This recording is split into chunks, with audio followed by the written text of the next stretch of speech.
मजीद तफसीलात जान लेते हैं नुमाइंदा चैनल 5 ज़मीर हुसैन ज़मीर से। जी ज़मीर, बताइएगा अबूरी जमानतें मंजूर कर ली गई हैं और कब तक जमानतें मंजूर की गई हैं?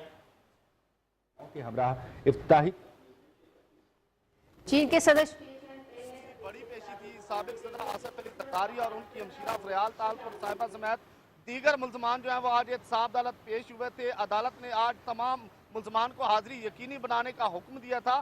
साबिक सदर आसिफ अली जरदारी और उनकी हमशीरा अदालत पहुंचे और बर वक्त केस की कार्रवाई का आगाज किया गया था।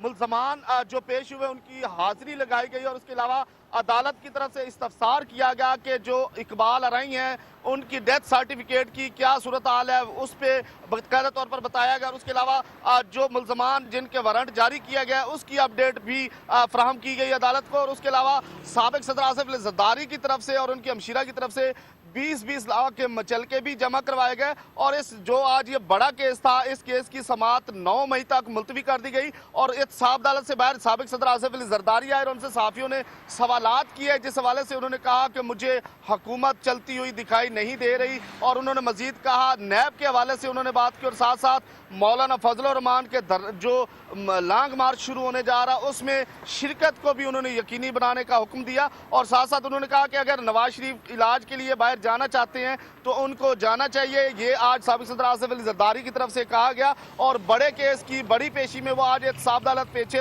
पहुंचे थे और इस मौके पर सिक्योरिटी हाई अलर्ट रखी गई थी। खारदार तारे और ब्लॉक्स लगाकर रास्ते बंद किया गया थे। पुलिस की भारी नफरी तैनात की गई थी और उसके साथ साथ जो कमांडोज खवातीन है वो भी यहाँ तैनात की गई थी। रेंजर्स तैनात थी।